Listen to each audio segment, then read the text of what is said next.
कि सरकार को चलाने वाले लोग और उनके चंद मुट्ठी भर अभिन्न मित्रों के लिए ये महाआयोजन आर्थिक वरदान साबित हुआ है कि जिसने जितना हो सका, जिस रास्ते से हो सका, उस महाआयोजन में आने वाले उस आम श्रद्धालु को हर प्रकार से लूटने का काम किया है। संशोधन प्रस्ताव रखने का आपने मुझे अवसर प्रदान किया।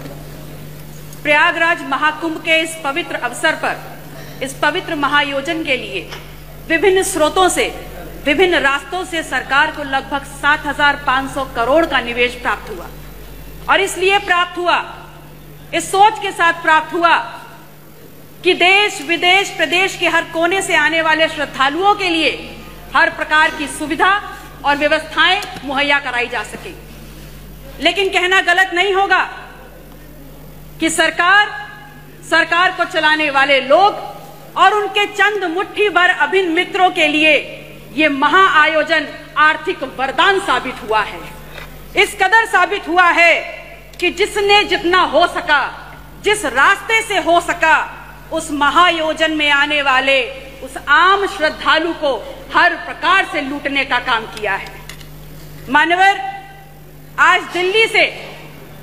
दिल्ली से अमेरिका जाना सस्ता हो गया है। और ध्यान रखिएगा, मैं डंकी रूट की बात नहीं कर रही। आज दिल्ली से अमेरिका जाना सस्ता हो गया है, लेकिन दिल्ली से प्रयागराज जाने की कीमतें आसमान छू रही है। 3 लाख करोड़ का आपको राजस्व मिला और उसके बाद भी आम आदमी सुविधाओं के लिए, व्यवस्थाओं के लिए हांफता, रगड़ता, रोता नजर आ रहा है। मान्यवर, सामाजिक और धार्मिक आयोजन में सरकार ने अपनी तरफ से व्यवस्था की गारंटी ली थी, तो आज सरकार को सामने आकर के इस बात को स्वीकारना होगा कि आप ठीक व्यवस्थाएं दे नहीं पाए। उस महाकुंभ में आई हुई संख्या को अपनी उपलब्धि ना बताएं, क्योंकि उस महाकुंभ में आई हुई जो संख्या है वो भारतीय समाज के धार्मिक चेतना का परिणाम है, वो आपकी उपलब्धि नहीं है। उसका श्रेय लेना बंद करिए, बल्कि प्रमुखता से सामने आकर के जो खामियां हुई हैं, जो अव्यवस्था हुई है, उसको स्वीकारिए और सबक लीजिए कि आगे ऐसा दोहराया ना जाए। मानवर, समता, समरसता के तथाकथित संदेश के साथ इस महाकुंभ का आयोजन सरकार ने किया और सरकार इतनी निरंकुश हो गई, सरकार का प्रशासनिक अमला इतना निरंकुश हो गया कि आपने तमाम नियमों को धता बताते हुए वीआईपी कल्चर खेलना शुरू कर दिया और इस कदर उसको आगे बढ़ा दिया कि वहां पर वर्गीय विभेद के कारण अव्यवस्था और वहां पर भगदड़ की भेंट चढ़ गया। आम जन की आस्था, आम जन की भावनाएं के साथ जो खिलवाड़ हुआ है वो महज निंदनीय मात्र नहीं है, बल्कि एक पाप है। और वो पाप इस कदर है कि किसी भी प्रकार से स्वयं मां गंगा भी उसको नहीं धो पाएंगी। कितनी देर में आएगा? आप कह रहे हैं कि विपक्ष धार्मिक आयोजन महाकुंभ पर राजनीति करता है, तो एक छोटा सा सवाल आपसे पूछ रही हूं कि ये बताइए, 22 जनवरी 2025 को जब संपूर्ण मंत्रिमंडल परिषद की वहां बैठक आपने आयोजन की थी, तो क्या आप मंत्रिमंडल के लोगों को ले जा करके वहां भजन कीर्तन करा रहे थे? वो भी तो एक राजनीतिक बैठक थी ना। तो फिर राजनीति विपक्ष कैसे कर रहा है? असल में राजनीति कंप्लीट 100% शुद्ध राजनीति तो आप कर रहे हैं, और उसमें भी इस कदर राजनीति कि आपने वहां पर भी, उस पवित्र स्थल पर भी पिछड़ों को पीछे ही छोड़ दिया। आपका नारा है सबका साथ, सबका विश्वास, सबका विकास। तो अगर बात विकास की है, अगर बात विश्वास की है, तो फिर ये बताइए कहां है विकास, कहां है सबका साथ और कहां है विश्वास? सच्चाई ये है कि तथाकथित सरपट दौड़ती विकास की इस ट्रेन को पकड़ने के चक्कर में बहुत सा सामान प्लेटफॉर्म पर पीछे छूट गया, और जो छूट गया उसमें है इस प्रदेश की आधी आबादी की सुरक्षा।